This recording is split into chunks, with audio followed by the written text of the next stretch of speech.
Hello friends! On August 11th in St. Louis, the traditional Super Tournament kicked off.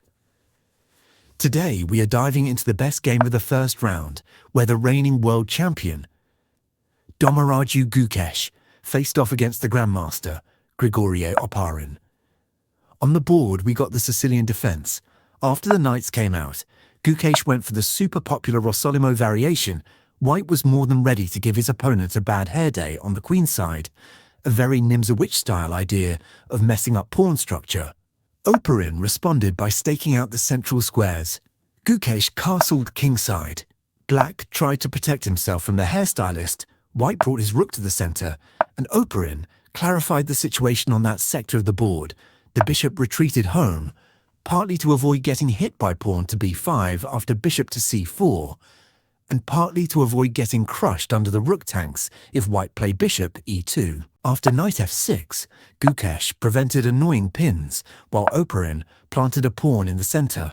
White advanced his central foot soldiers, and after bishop e7 came pawn to d4. According to the engine, the best here was a central liquidation, leaving white with only a small space edge and an isolated pawn on the 4 that could become weak in the endgame. Instead, in our game, Oparin pushed the b-pawn. Gukesh locked the center.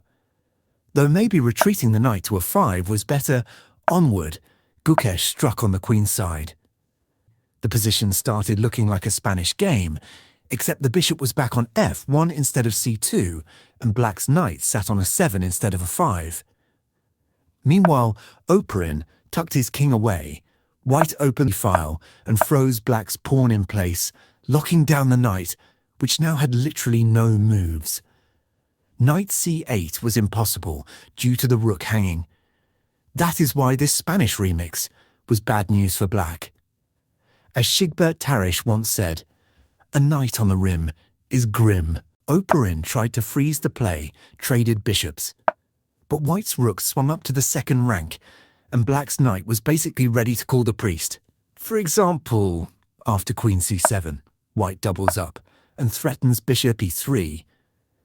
Black can maybe bring in a third defender, but where the heck do you find a fourth? White calmly protected his pawn, doubled rooks, and was ready to just squeeze the knight to death.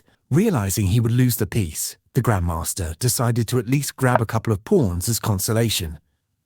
Gukesh cleared the rooks off the board, munched the knight, and played knight d2. Black got 2 pawns for the piece, and a tiny, almost invisible thing, the blitz rating of the reigning world champion, as his only hope for survival. Then Gukesh teased him with another pawn. But this pawn gluttony was doomed to end badly for black. Because white hit the queen, jumped in with queen d5, and after the defensive rook brought another rook into the attack. Meanwhile, black's queenside started collapsing like autumn leaves. White grabbed on b5, then on c4. Seeing this, Oparin declined taking on f3, and instead played pawn to a 6. Gukesh, rook-queen battery. Black counter-attacked at c3, and the champion sacrificed the exchange to smash black's central pawns.